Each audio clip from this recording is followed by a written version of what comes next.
They thought it was a containment breach. Red lights pulse through sterile corridors. Scientists flee past reinforced glass, their footsteps echoing like gunshots. Security teams take positions, weapons trained on empty doorways, waiting for something to emerge. But there was nothing left to contain. You move through ventilation shafts like blood through veins, your crimson mass pressing against cold metal. The duct groans, a grate falls silently to the floor. You drop behind the guard like a waterfall of flesh. He doesn't scream, there's only a wet sound, brief and final, and the steady drip of what was once a person running down clinical white walls. No name, no voice, just instinct. But this isn't mindless hunger. You recognize these keypads, these cameras, the way this place sprawls like a body, with you as its beating heart. You know these halls, you've seen these faces before, in dreams that might be memories, because they remember what you were. Blast doors seal, quarantine protocols activate. They're trying to contain what they themselves released, to cage what they spent months teaching to be free, and they're starting to realize what you've become. Each death teaches you something new. Where the guard is, not to engage the dreadnought unless you want to be Swiss cheese. The fact that fire burns you away as easily as you can consume them. But now you know. This isn't a jailbreak, this is a relapse. You're not the victim here, you never were. You're the thing they made, the answer to a question they should never have asked. And as new abilities surface from genetic templates scattered throughout this concrete tomb, the truth settles in your consciousness like sediment in still water. You remember. Now you might be asking, what actually is Carrion? Carrion is a reverse horror Metroidvania released in 2020 by Polish developer Phobia Game Studio and published by Devolver Digital. But calling it a reverse horror undersells what it actually accomplishes. This isn't just a game where you play as the monster. It's a meditation on what it means to be the thing that others fear.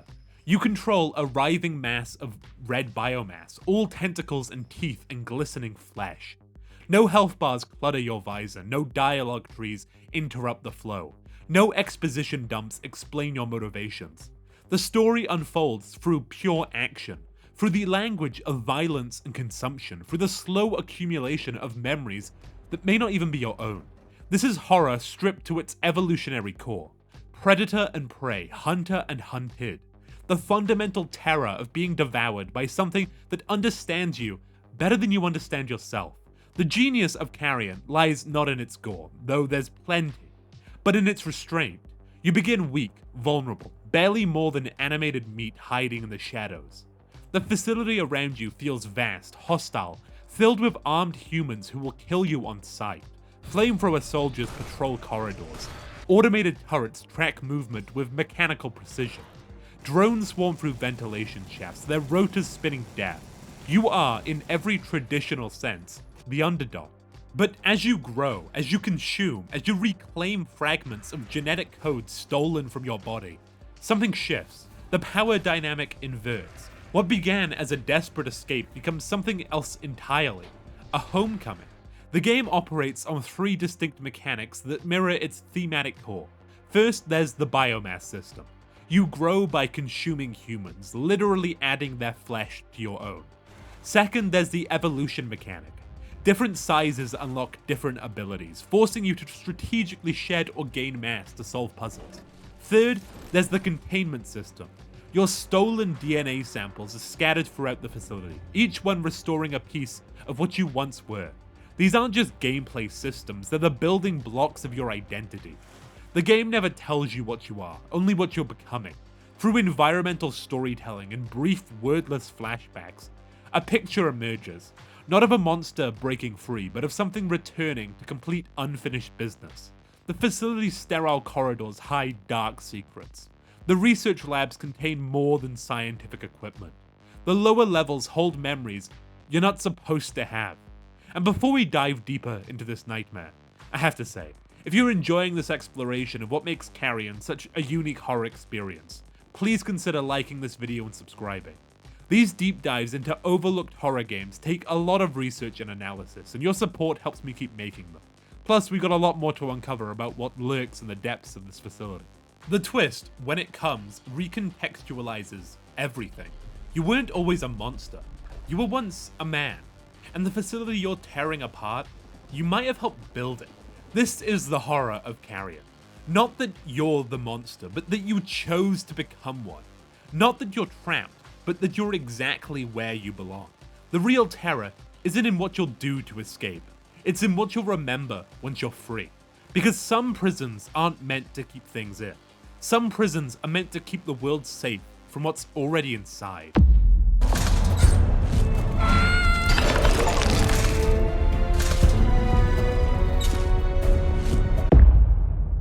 You wake up in a test tube. The glass is thick, reinforced, designed to contain something that shouldn't exist. Emergency lighting casts everything in shades of amber and shadow. The facility's alarm system screaming its mechanical distress into empty corridors. But glass, no matter how thick, is still just glass, and you are so much more than they ever imagined. The first moments of Carrion are disorienting by design. You don't remember how you got here. You don't remember what you are. There's only the immediate animal need to break free, to move, to feed. The tutorial teaches you the basics through pure instinct. Press against the walls until they crack. Flow through the opening like liquid death. Find the soft things that scream when you touch them. Your form defies easy description. Red biomass, pulsing and wet. Shot through with veins of darker crimson. Tentacles emerge and retract at will. Some thick as tree trunks, others thin as fingers. All of them hungry. Eyes blink open across your surface. Green at first, the color of something newly born, before disappearing back into the flesh that spawned them. You have no skeleton, no fixed shape, no permanent features, except the constant need to grow. The BSL-4 research ward stretches around you like the interior of some vast organism. Clean white corridors branch into observation rooms where scientists in hazmat suits once catalogued your every movement. Reinforced glass barriers separate you from the wider facility, but barriers are just suggestions when you can reshape yourself to fit through spaces no larger than a dinner plate. Now those same corridors run red as you reclaim what was taken from you. Your first kill is clumsy, desperate. A lone researcher trapped in a storage room, backing against the wall as you ooze through the ventilation grate above him. His screams echo off sterile tiles as you learn what your tentacles can do. How your mouth opens wider than should be possible. How good it feels when warm flesh slides down your throat and becomes part of you. The consumption is visceral, transformative. Your mass literally incorporates their mass, adding their weight to your own. Their final moments echoing in whatever passes for your consciousness. Each human adds 2 units of biomass to your growing form. Each death makes you stronger, larger, more capable of the violence to come. This isn't just pure gameplay progression. It's literal consumption, the transformation of other lives into your own expanding existence. But you're still small, still vulnerable. Guards with electrified shields patrol the outer chambers, their white tactical gear marking them as something more dangerous than the fleeing scientists. Automated turrets track movement with red laser sights, their targeting systems calibrated to distinguish between authorized personnel and unauthorized biological masses. You learn to hide, to wait, to strike from shadow. You are not the apex predator you will become. You are prey pretending to be predator, and the difference is written in every careful movement through maintenance shafts and forgotten access tunnels. The facility reveals itself in layers as you explore. The frontier wastelands connect the research levels like arteries, natural cave systems that predate the concrete and steel built around them, water pools in limestone chambers that have never seen sunlight. Ancient rock formations suggest this place was significant long before realist science claimed it for their own purposes. The military junkyard bristles with defensive positions and abandoned equipment. Weapon lockers stand open, their contents distributed to personnel who clearly never expected to need them. Barricades block corridors that were never designed for warfare.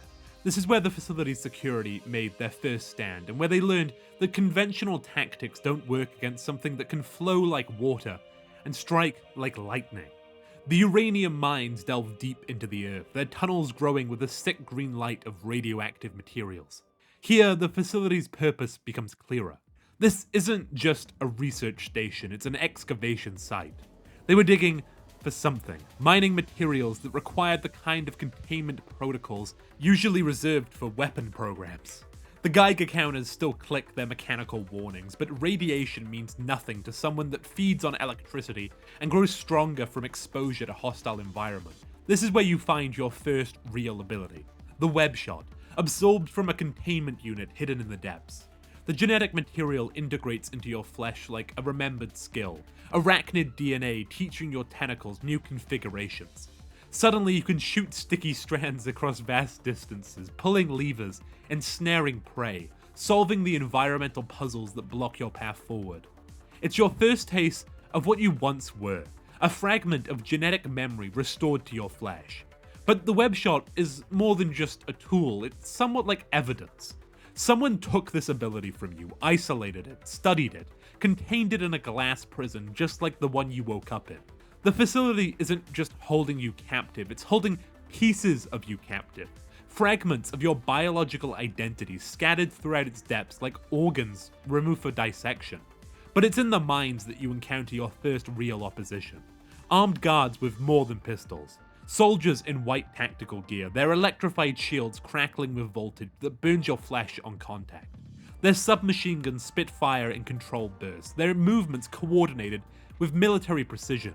You learn to be clever, to use the environment against them, to drag them into dark corners where their weapons can't track your movement. And then you find the charge attack. Zephorphia, your flesh reshaping itself into organic blades as you hurtle forward with predatory speed. The transformation is instantaneous, your entire mass becoming a living weapon, tentacles hardening into razor-sharp edges that can punch through steel. Wooden barricades splinter like kindling. Human bodies part like curtains. For the first time since waking in that glass prison, you feel truly powerful. The ability comes with understanding. This isn't a random mutation, this is recovery. You're not evolving, you're remembering. But then you climb into a matter analyzer, and the first flashback comes without warning. You're in a helicopter, human hands gripping metal railings, human eyes scanning the desolate landscape below. The perspective shift is jarring, disorienting. Suddenly you have fingers instead of tentacles, skin instead of writhing flesh, a fixed form instead of endless malleability. Your team, because it was your team, descends into something called the Derelict, an ancient facility buried in the desert where nothing should grow. You move with purpose, with authority, the clear leader of this expedition. This isn't exploration, this is excavation, the careful uncovering of something that was meant to stay buried. In the depths, you find things that shouldn't exist. Fossilized remains of creatures that predate known evolutionary timelines. Antediluvian moss growing in patterns that suggest intelligence. The skeleton of something humanoid but wrong, its skull shattered by what the notes clinically describe as massive head trauma. And deeper still, in the heart of that forgotten place, past barriers that someone built to keep things in rather than out, you find a cocoon, red, pulsing, alive, with possibilities that make your human mind recoil, even as your scientific training compels you forward. But that's in a later flashback. For right now, this flashback ends as you place C4 charges against a sealed door.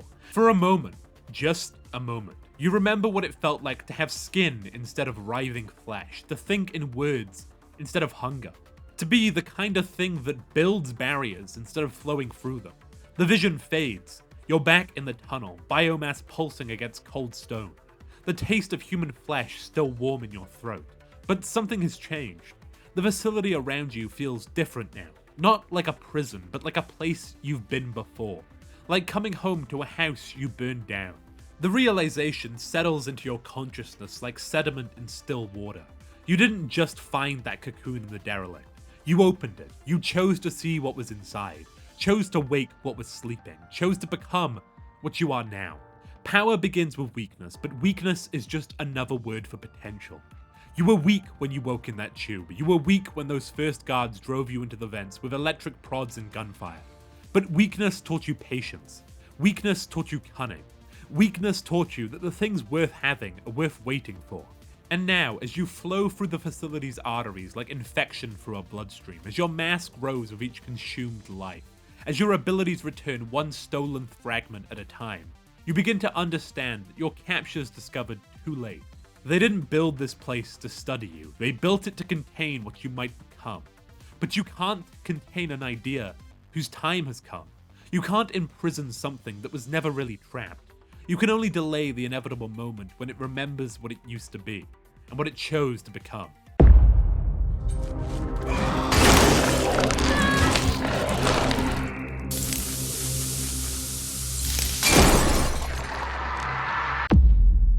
The facility changes as you grow. What began as sterile research corridors now sprawls into industrial complexes, military installations, and natural environments that are starting to feel like your natural habitat. The military junkyard gives way to the botanical gardens, where humid air carries the scent of growing things and the screams of dying soldiers. The Leviathan reef base floods entire sections with seawater, turning combat into three-dimensional ballet as you learn to swim with the fluid grace of something born to darker depths. Your body has changed too. At 6 biomass units, your eyes shift from green to yellow, the color of infection, of something fevered and hungry. You're larger now, more aggressive, capable of violence that would have been impossible in your smaller form. The tentacles that once struggled to drag single humans now whip through crowds of armed personnel like scythes through wheat. But growth comes with complications. The larger you become, the less you can hide. Ventilation shafts that once proved sanctuary now reject your expanded mass. Enemies spot you from greater distances, their weapons trained on your thriving bulk before you can close the gap.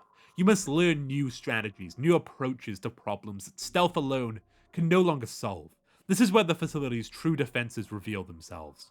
Flamethrower soldiers in brown tactical gear patrol the gardens, their weapons spitting liquid fire that clings to your flesh like napalm. The pain is exquisite, transformative. Not just solely damage, but the threat of being reduced back to nothing. Of losing the precious biomass you fought so hard to accumulate. Water becomes salvation. Every pool and fountain a potential refuge from the flames that could unmake you. But the botanical gardens themselves feel wrong. Artificial. Plants grow in patterns too perfect to be natural. Their roots intertwining with fiber optic cables and nutrient feeds that pulse with mechanical regularity. This isn't botany, it's bioengineering, an attempt to cultivate something that shouldn't exist in environments that shouldn't support it. The facility isn't just studying alien life, it's trying to create it. Here, hidden among genetically modified ferns and hydroponic growth chambers, you find your next ability, photokinesis. The DNA sample integrates with a sensation like remembering how to breathe. Suddenly, light bends around your form, reality wavering as you slip between the visible spectrum and something else entirely. Invisibility. But more than that, the ability to exist in the spaces between perception, to move through a world that can no longer see you coming. The power is intoxicating. Guards walk past your hiding spots, their weapons trained on empty air while you gather yourself for the kill. Laser security systems, the bright red beams that once forced careful navigation, become mere suggestions that you can ignore at will. You are learning to cheat physics, to rewrite the rules that lesser forms must obey. But invisibility requires energy, drawn from the electrical systems that power the facility's defenses. You learn to hunt near power stations, to drain electricity from the same grid that powers the weapons arrayed against you. Each stolen watt makes you stronger while weakening their ability to resist. You are not just escaping, you are parasitically consuming the very infrastructure designed to contain you. The enemies adapt as you do. Scout drones swarm through corridors and packs, their rotors creating downdrafts that reveal your position even when invisible.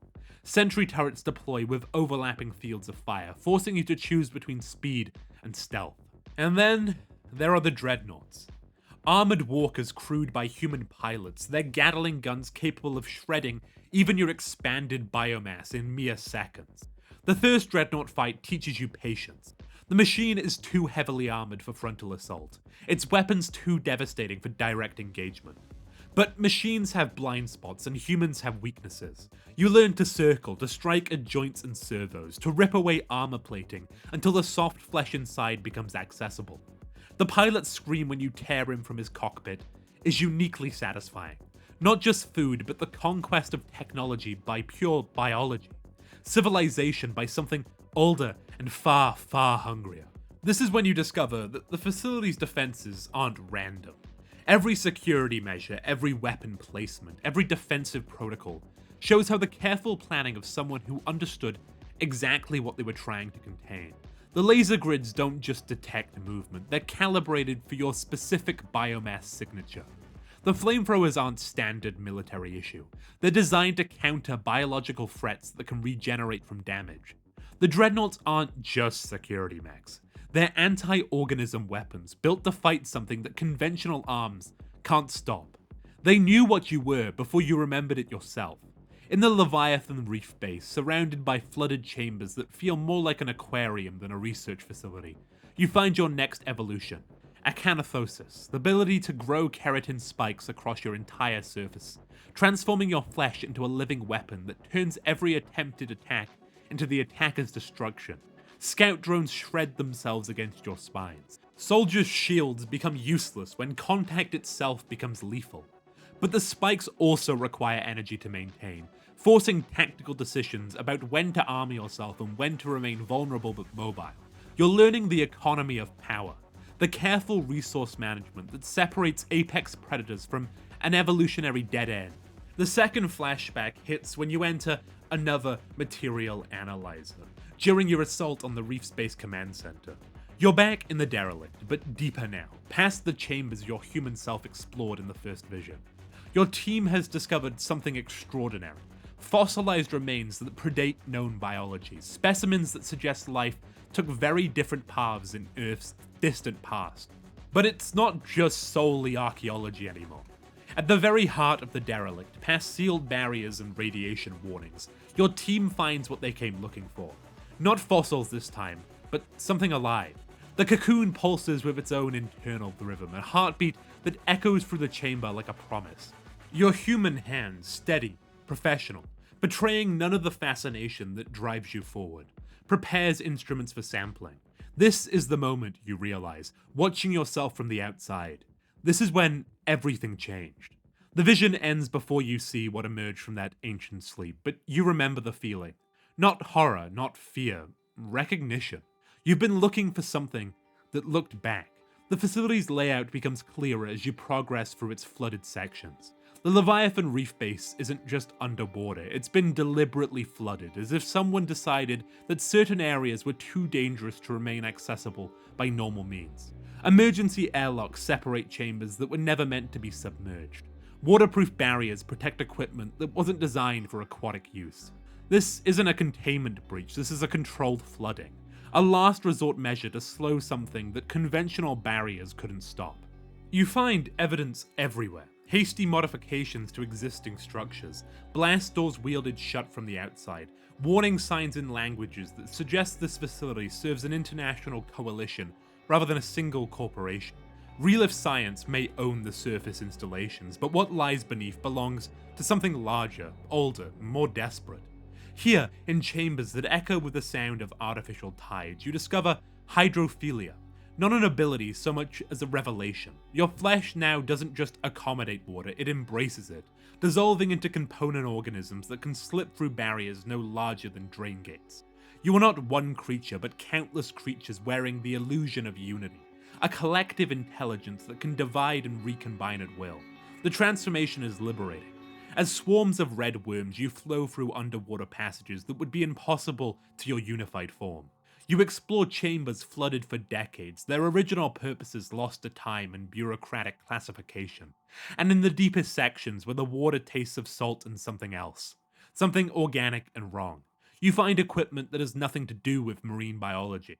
Specimen tanks, containment vessels, the infrastructure of housing things that shouldn't exist. The facility isn't just studying you, it's housing an entire collection. As your mass expands beyond 10 units, your eyes shift again.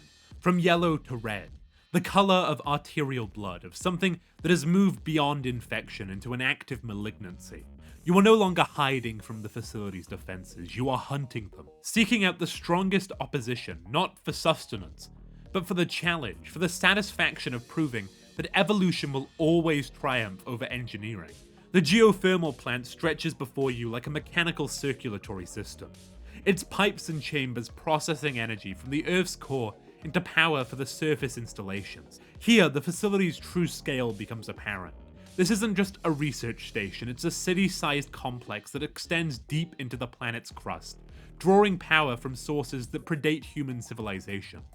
And in the plant's deepest chambers, where the heat simmers like liquid air and the machinery hums with geological patience, you find the next piece of your stolen self, Harpagoria, the ability to project destructive tentacles across vast distances, to reach through barriers and spaces that should be impossible to traverse, to pull objects and enemies towards your waiting mouths with irresistible force.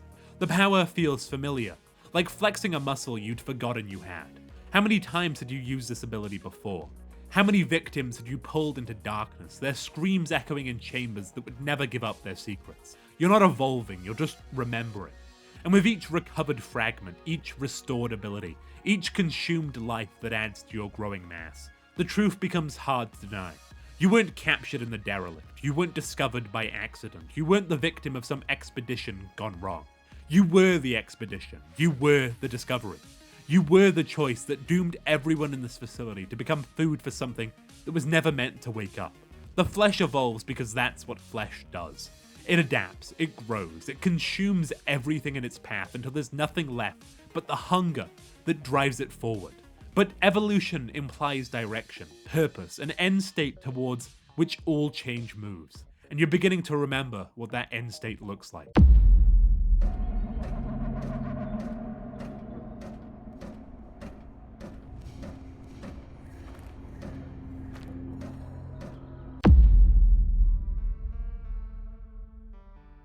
The facility has become familiar, not just navigable, familiar. Your massive form, now swollen to 15 units of writhing biomass, moves through these corridors with the confidence of ownership. Red eyes burn like signal fires in the darkness as you flow past defenses that were never meant to stop something like you. You were returning to where this began. The BSL-4 research ward stretches before you again, but transformed by your perspective.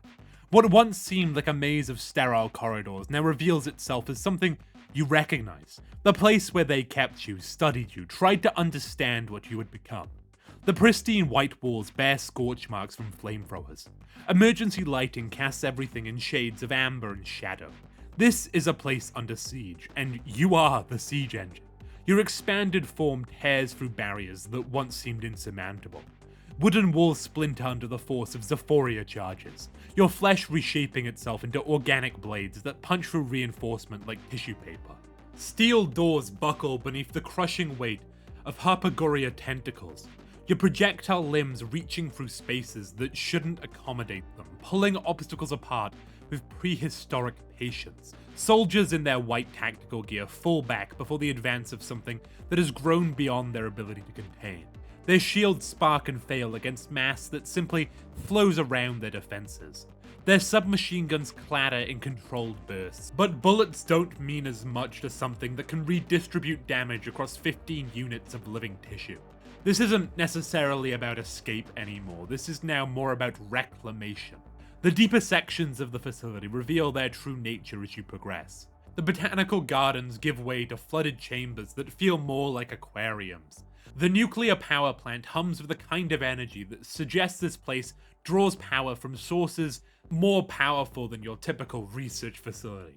And through it all, the infrastructure tells a story of long-term planning, of systems designed not just to contain, but to nurture, to guide development along predetermined paths. In the nuclear power plant, surrounded by the hum of massive generators and the glow of reactor cores that pulse with their own organic rhythm, you find your final offensive ability. Keratosis, the power to encase your entire form in hardened keratin, transforming your flesh into living armor that can withstand explosions, gunfire, even the facility's most desperate countermeasures. The ability feels like putting on clothes you'd forgotten you owned. Your biomass hardens into overlapping plates, your tentacles sheath themselves in razor-sharp carapaces. Your entire being becomes a weapon that can punch through reinforced barriers as easily as tissue paper. This is power without subtlety, evolution without compromise. When the transformation completes, you understand with clarity that you are no longer something that hides from explosions. You are something that uses them as tools. But it's as you journey deeper into the facility that the remaining memories unlock, triggered by material analyzers that seem less like technology and more like archaeological artifacts. These massive metallic domes stand like monuments throughout the complex, their surface inscribed with patterns that hurt to look at directly. They're not just memory triggers, they're confession booths for sins committed in the name of science. You're back inside the derelict, but the perspective is wrong. Alien. You move through corridors with fluid grace. Your movements are still human, but not. Your teammates are gone. Where they went, what became of them, remains a mystery that the vision doesn't reveal. Probably dead. You navigate this ancient facility with purpose, your form still maintaining the pretense of humanity, but moving with someone else's confidence. The expedition equipment lies abandoned. The carefully documented discoveries now seem quaint. The concerns of a species that understood so little about what they were uncovering. As you make your way towards the surface, something detects your presence. A drone, part of the expedition's equipment most likely, hovers in your path. Its sensors scan you with mechanical precision, and you can see the exact moment when its readings become impossible to reconcile with its programming. The drone's behavior shifts, becomes erratic, as if systems are struggling to process data that contradicts everything it was designed to recognize. You find a stun gun behind a locked door, and the weapon discharges with a sharp crack, and the drone falls to the chamber floor. Its circuits fried, its impossible readings dying with it. The surface beckons above. Desert night air flows down through the entrance shaft, carrying the scent of a world that suddenly feels foreign despite being the planet of your birth. You emerge from the derelict's depths with measured steps, human features still intact, but something fundamental changed in the spaces between thoughts. The helicopter waits exactly where you left it, rotors still, pilot maintaining his position as ordered. You approach with the casual confidence of an expedition leader returning from a successful dig, your human memories providing perfect camouflage for purposes they can't comprehend. But technology doesn't lie. Another drone, the one part of the security perimeter, descends from the night sky with mechanical purpose. Its camera lens focuses on your approaching form, sensors taking readings that should confirm your identity, should confirm that you're returning safely from the depths. Instead, the flash of its camera illuminates something impossible. The biometric scan reveals cellular structures that defy classification, heat signatures that shift like liquid, DNA sequences that include genetic material from organisms that shouldn't exist on Earth. The drone transmits its findings in milliseconds. Security protocols activate, weapons train on your position. The guards who are meant to ensure your safe return suddenly understand that the thing walking towards them is not the scientist who descended into the derelict. They open fire without hesitation or announcement. Muzzle flashes strobe in the darkness as bullets tear through flesh that heals too quickly to be natural. That redistributes damage across a form that exists in more dimensions than their targeting system can track. The memory ends as your true form bursts out of your human shell. And then you're back, standing in the BSL-4 research ward. But you finally understand the complete timeline. The material analyzers weren't just triggering random memories, they were unlocking a carefully constructed narrative, showing you exactly what you needed to know to complete your development. Each flashback was a lesson, each recovered ability, a milestone in a curriculum designed to transform you from the thing that touched the cocoon into the thing that could walk among humans undetected. The facility wasn't built to study you. It was built to finish what began in that ancient chamber beneath the desert, to guide your metamorphosis along paths that evolution alone could never have achieved. You weren't escaping, you were hatching. The anomalous materials vault waits at the facility's heart like a shrine to impossible things. Here, surrounded by equipment that defies classification and specimens that exist in the spaces between known taxonomies, you find the final piece of yourself. Parasitism. Not the crude biological control you've been using, but the perfected version. The ability to become so completely integrated with another organism that the distinction between self and other ceases to exist. The containment unit stands broken, its reinforced glass scattered across the floor in patterns that suggest an explosion from within rather than breach from without. Dark crystals grow around its base, organic formations that pulse with their own rhythm, feeding on ambient energy and growing stronger with each passing moment. Something else was here, something that broke free long before you arrived. The facility isn't just housing you, it's housing an entire collection of things that humanity wasn't meant to find. Specimens gathered from sites like the derelict all over the world. You're not the only one who escaped. The genetic material integrates with a sensation like coming home after a journey you'd forgotten you were taking. Suddenly, transformation becomes effortless. Your flesh shifts, compresses, reorganizes itself into configuration that's achingly familiar. Human height, human proportions, human features that belong to the scientist who died in the derelict decades ago. The man who chose to wake something that should have stayed sleeping, who traded his humanity for knowledge that no human mind was meant to possess. The disguise is perfect, complete, undetectable by any scanner the facility possesses. You walk through security checkpoints that confirm your identity with biometric data taken from a body that no longer exists, through corridors monitored by cameras that see exactly what they expect to see. The same scanners that detected your alien nature in the desert now read you as completely human. The technology fooled by evolution that has had decades to perfect its mimicry. The elevator carries you to the surface as emergency protocols seal the facility behind you. Automated systems flooding the lower levels with gas that would kill any normal biological threat. But normal was never what you were, and the things you've left behind in those flooded chambers will wake up hungry when the poison finally disperses. You step into the evening air, drawing breath with lungs that remember how to process oxygen, thinking thoughts of a brain that remembers how to feel guilt and hope and love, and all the other chemical reactions that makes humans believe they're more than just sophisticated meat. But guilt is just another emotion, and emotions are just chemical reactions, and chemical reactions can be controlled by something that has learned to master its own biology. The world spreads before you, lights twinkling in windows where people sleep safely, unaware that their reality has changed in ways they'll never understand. Behind you, the facility's surface installations gleam like any other corporate campus, hiding secrets that burrow deep into the earth and connect to a network of sites that might span the globe. You begin to walk, each step carrying you further from the place that completed you and closer to the world that waits to be explored. The guards who shot you in the desert thought they were containing a threat. They had no idea they were delivering the future, providing exactly the education you needed to become something that could walk among their species undetected. The flesh remembers everything. It remembers the moment of first contact in that ancient chamber, the choice to touch something that promised knowledge at a price humanity couldn't afford to pay. It remembers the failed deception on the desert surface, the bullets that carried you to a place designed to complete your transformation.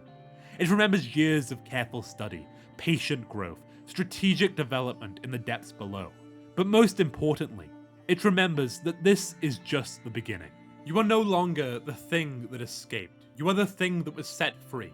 The first successful graduate of a program designed to bridge the gap between what humanity is and what it needs to become to survive in a universe that has no use for species that refuse to adapt. And freedom, you've learned, is just another word for the absence of limitation.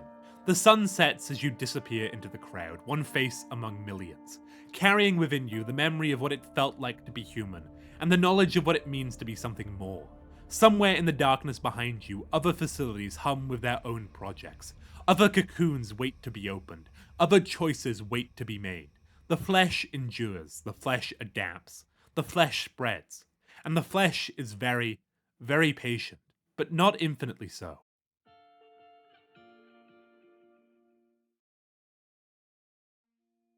The horror of Carrion isn't that you're a monster, it's that you chose to be one. Most horror games operate on a simple premise. You are human, the world is full of things that want to kill you. Survival requires avoiding or destroying those things. The framework is comfortable, familiar, morally uncomplicated. You are good, they are evil. Violence is justified because it's self-defense. Carrion burns that framework to the ground and forces you to build something new from the ashes. Traditional horror games are about powerlessness. You're trapped in a mansion with limited ammunition. You're hunted through corridors by things that can kill you in one hit. You hide in lockers and pray that the monster doesn't find you. The entire genre is built on the fundamental assumption that you are weak, vulnerable, and desperately trying to survive in a world that wants you dead. Carrion flips this dynamic so completely that it feels like playing horror games for the first time again. You are the thing that lurks in ventilation shafts. You are the reason people run screaming down corridors. You are the nightmare that makes rational people abandon scientific method and resort to flamethrowers. But the brilliance lies in how the game makes you earn that power. You begin weak, vulnerable, barely more than animated meat hiding from guards with electric prods. The facility makes you feel vast, hostile, filled with humans who will kill you on sight if you make a mistake. In those early moments, you are genuinely the underdog, genuinely afraid. genuinely trying to survive in a world that wants you dead. The transformation happens gradually, almost imperceptibly. Each consumed human adds to your mass, each recovered ability expands your options. Each successful encounter builds confidence that borders on arrogance. By the time you're flowing through the facility's depths as 15 units of unstoppable biomass, the power dynamic has completely inverted. But the game never announces the transition, never celebrates your ascension to apex predator status. Instead, it lets you discover the implications organically. The same ventilation shafts that once provide sanctuary now reject your expanded form. The guards who once seemed impossibly dangerous become food that happens to carry weapons. The facility that once felt like a prison reveals itself as a nursery designed to nurture your growth. This is reverse horror at its most effective. Not just making you the monster, but making you remember what it felt like to be the victim, so that when you finally become the thing others fear, the transformation carries emotional weight that pure power fantasy cannot achieve. But Carrion's most sophisticated trick is how it handles identity fragmentation. You don't just play as a monster, you play as a monster that used to be human, that remembers being human, that can become human again when circumstances require it. The biomass system isn't just a gameplay mechanic, it's a metaphor for psychological fragmentation. To solve certain puzzles, you must literally split yourself apart, leaving portions of your mass in safe locations while you become small enough to fit through grates or invisible enough to evade detection. You gain strength by fragmenting, achieve unity by becoming divided. This mechanical representation of identity crisis reaches its thematic peak in the parasitism ability. When you become human, you don't just control their body, you wear their memories, speak with their voice, move with their mannerisms. The distinction between self and other becomes meaningless when you can perfectly imitate something you've consumed. But the game's treatment of identity goes deeper than body horror metaphors. The flashbacks reveal that your human self made conscious choices that led to this transformation. The scientist wasn't a victim of alien infection, he was a scientist who chose to touch something that promised knowledge at a price he was willing to pay. This creates a narrative tension that most horror games avoid. You are simultaneously the victim and the perpetrator, the infected and the infection, the prisoner and the warden. The facility that holds you captive was built with knowledge you provided. The security measures that impede your escape were designed by minds that understood exactly what you were capable of becoming. The horror isn't that you've been transformed against your will. The horror is that you got exactly what you asked for. The derelict represents humanity's oldest and most dangerous impulse. The need to know things that are better left unknown. Your human self stood in that ancient chamber, looked at something that had been sleeping for eons, and decided that scientific curiosity was more important than species survival. This isn't presented as madness or possession or external corruption. The flashbacks make clear that the scientist approached the cocoon with full knowledge of the risks, with complete understanding of the potential consequences. He touched it because he was a scientist, and scientists touch things to learn what they're made of. The facility that contains you represents the institutional response to individual hubris. Relift Science didn't create you, they inherited you. A legacy of choices made by researchers who prioritize discovery over safety. The complex systems designed to study and contain you represent bureaucracy's attempt to manage risks that bureaucracy can never truly understand. But the game doesn't let institutions off the hook either. The facility isn't just studying you, it's completing you, providing the environmental pressures and challenges necessary to guide your development along predetermined paths. They may not have created the initial problem, but they've certainly made it worse. The scattered DNA samples throughout the complex tell their own story. They didn't just dissect you for study, they weaponized your biology, isolating specific abilities for analysis and potential replication. The containment units aren't just storage, they're research stations, each one designed to unlock specific aspects of your genetic heritage. Science created you, science contained you, science perfected you, and now science will have to live with the consequences of its own success. But this also begs the question, if you can perfectly replicate human appearance, behavior, and thought patterns, what meaningful difference exists between the copy and the original? When does imitation become identity? When does memory become reality? These questions echo through other works that explore similar themes, but Carrion approaches them from angles that reveal new facets of familiar horrors. Inside dealt with failed experiments and the horror of being reduced to a biological component in someone else's project. But that game cast you as the victim, the small figure trying to escape forces beyond your comprehension. Carrion makes you the experiment that succeeded, the project that achieved its goals too well. Prey explored identity loss and memory tampering, the slow revelation that you might not be who you think you are. But Prey's horror came from discovering that your memories had been stolen or altered. Carrion's horror comes from remembering exactly what you chose to become. The Thing examined paranoia and transformation, the fear that the person standing next to you might be something else wearing their face. But Carpenter's masterpiece focused on the infection's victims, the human cost of perfect mimicry. Carrion lets you be the infection, lets you experience the satisfaction of successful deception, lets you understand why the Thing might prefer its new form to its original shape.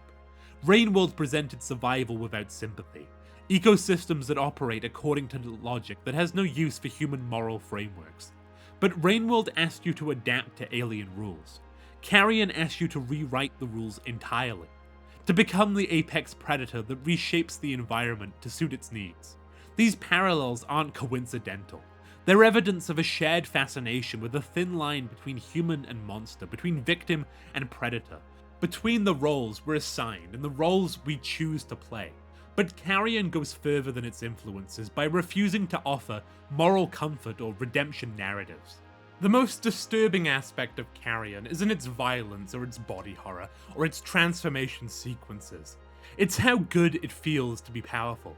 The game never asks you to feel guilty about consuming humans. It never presents your actions as tragic or morally complicated. Scientists and guards die because they're in your way, and their deaths fuel your growth in the most literal sense possible. The facility burns because it contains you, and its destruction represents a successful completion of your objectives. There's a purity to this approach that's both refreshing and terrifying. You are a predator. Predators hunt prey. Prey exists to be consumed. The moral framework that would condemn these actions belong to the prey species, and you are no longer bound by their limitations. But the game's refusal to moralize your actions forces you to confront your own responses to the violence you commit. Are you horrified by the casual brutality, or exhilarated by the power it represents? Do you feel sympathy for the humans you consume, or satisfaction at the biomass they provide? Do you see their fear as tragic, or as the natural response of inferior life forms encountering their evolutionary superior? Carrion doesn't judge your answers to these questions. It simply provides the framework for asking them, then lets you discover what kind of monster you're comfortable being. The horror isn't that you're capable of monstrous acts. The horror is that you might enjoy them more than you expected. The horror is that the monster was always you, waiting for the right circumstances to emerge. The cocoon in the derelict didn't create a monster, it revealed one. The facility didn't transform you, it completed you. Every choice that led to your transformation was made by a human consciousness that prioritized knowledge over safety, discovery over survival, understanding over preservation.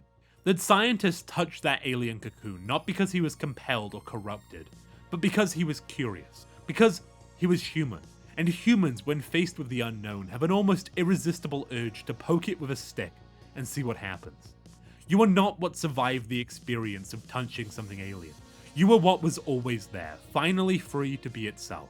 The facility's security measures, its containment protocols, its careful study of your abilities, all of it was just sophisticated procrastination, an attempt to delay the inevitable moment when you would remember what you chose to become.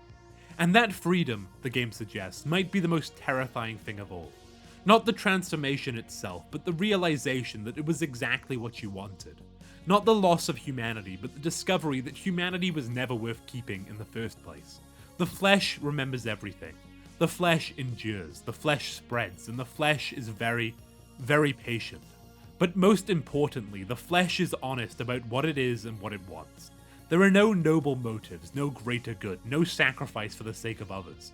There is only hunger, growth, and the simple satisfaction of being exactly what you were meant to be.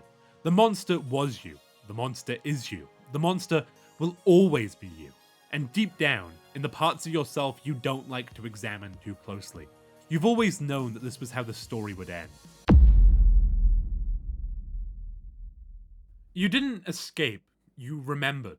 The elevator carries you to the surface one final time, but there's no sense of triumph in this mechanical ascent. No relief at leaving the depths behind, no satisfaction at overcoming impossible odds. The facility shrinks below you, not because you've conquered it, but because you've outgrown it. Behind you, emergency protocols flood the lower levels with gas that would kill any normal biological threat. Blast doors seal chambers that once housed your individual components. Security systems catalog the damage and file reports that will never be read by anyone qualified to understand their implications. The Relift Science Facility falls silent, its purpose finally complete. The surface world greets you with evening air that tastes of exhaust and distant rain. Streets light flicker on as the sun disappears behind buildings that stretch towards a sky you haven't seen in decades. Cars move in orderly patterns along roads that follow the same paths they traced yesterday and will trace tomorrow. Everything is exactly as you left it when you descended into the derelict all those years ago. Exactly as it was before a curious scientist made a choice that would transform into something the world was never meant to contain. You walk through crowds that part unconsciously around your human form, their hindbrain survival instincts recognizing something wrong even when their conscious minds see only another tired office worker heading home. They can't identify the threat, can't articulate the wrongness, but they step aside anyway, creating space for something that moves with predatory patience through a world built for prey. This isn't freedom. Freedom implies escape from constraint, liberation from forces that held you back. But you were never truly constrained. The facility wasn't a prison, it was a nursery, a carefully controlled environment designed to complete the transformation that began when you touched alien flesh in the depths of an ancient tomb. You weren't set free, you were finished. The distinction matters more than semantics might suggest. Freedom is something taken by captives from their captors, but you were never the captive in this scenario. You were the patient, the specimen, the ongoing experiment that Relift Science inherited when they captured the thing that used to be the scientist in the desert outside the derelict. They didn't fail to contain you, they succeeded in completing you, whether intentional or not. Every security measure that slowed your progress, every guard that fell to your expanding mass, every scientist who screamed as they became part of your biomass, was part of a process that transformed the barely coherent thing they tranquilized in the desert into something capable of walking undetected among the species it once belonged to. The facility was never trying to keep you in. It was trying to keep the world safe until you were ready to rejoin it. But ready for what? The question lingers as you disappear into the urban landscape, one face among millions, carrying within you the memories of what it felt like to be human, and the knowledge of what it means to be something more. The streets around you pulse with the rhythm of a species that believes it understood the boundaries of life on Earth. They have no idea what walks among them. The derelict still exists somewhere in the desert, its chambers empty now, but not destroyed. The cocoon that gave birth to your transformation lies cracked and lifeless, but the knowledge of what it contained remains. Other expeditions will come, eventually. Other scientists will descend into those depths, driven by the same curiosity that doomed their predecessor. Other choices will be made. The flesh remembers everything, and what it remembers most clearly is that humans are incapable of leaving mysteries unsolved. Give them a question and they will pursue the answer regardless of the cost, regardless of the risk, regardless of the warnings carved in dead languages on walls they shouldn't have breached. You are proof that some knowledge comes with a price that can't be calculated in advance, but you are also proof that the price, once paid, opens doors that lead to possibilities no purely human mind could have imagined. The horror of Carrion isn't that monsters exist, it's that they were invited. Every expedition to unexplored sites, every research project that pushes the boundaries of known biology, every curious mind that looks at something alien and decides to make contact is another invitation to transformation. You disappear into the crowd and the city continues its ancient rhythms, unaware that evolution walks among them wearing the face of a man who chose knowledge over safety in the depths of a place that should have remained buried. The broken thing they captured in the desert has become something that can function in their world, something that understands their weaknesses and limitations from the inside. The monster was always you, not the writhing mass of tentacles and teeth, but the human who looked at something sleeping in an alien cocoon and decided to wake it up. The creature that emerged from the facility isn't the horror, it's the consequence. And consequences, you've learned, have a way of spreading. The flesh endures, the flesh adapts, the flesh remembers. But most importantly, the flesh learns. And what it has learned from its time in human form is that the best way to understand a species is to become it, to wear its shape and think its thoughts until the distinction between predator and prey becomes academic. You are not what survived the encounter with something alien. You are what that encounter was always meant to create. A bridge between what humanity is and what it might become, given the right kind of encouragement. The sun sets behind buildings that house millions of people who believe they understood the world they live in. None of them know that their future walks among them, patient and hungry and very, very interested in whatever secrets they might uncover in their relentless pursuit of knowledge. After all, you were human once. You remember exactly how that curiosity feels. And you're looking forward to meeting others who share it.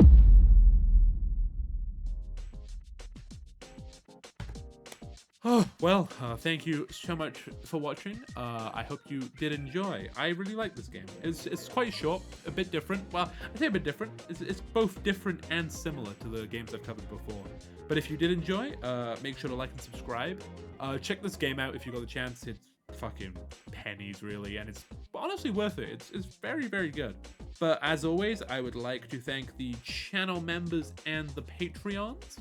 That, of course, being the Milkman, Flapjack, Camo Chameleon, Copper Boltwire, Rasalki Ryler, Will Provine, Reese Lunn, Aroxano, Vinicus Franca, Ash Crowing, Adrian Nerium, Crit Proc, Myhara Project, Proxy, and Iceberg. Thank you all so much for the support, and if you want your name read out here and to help support these videos, because they are quite a lot of work, you can check out the Patreon or join the channel as a member.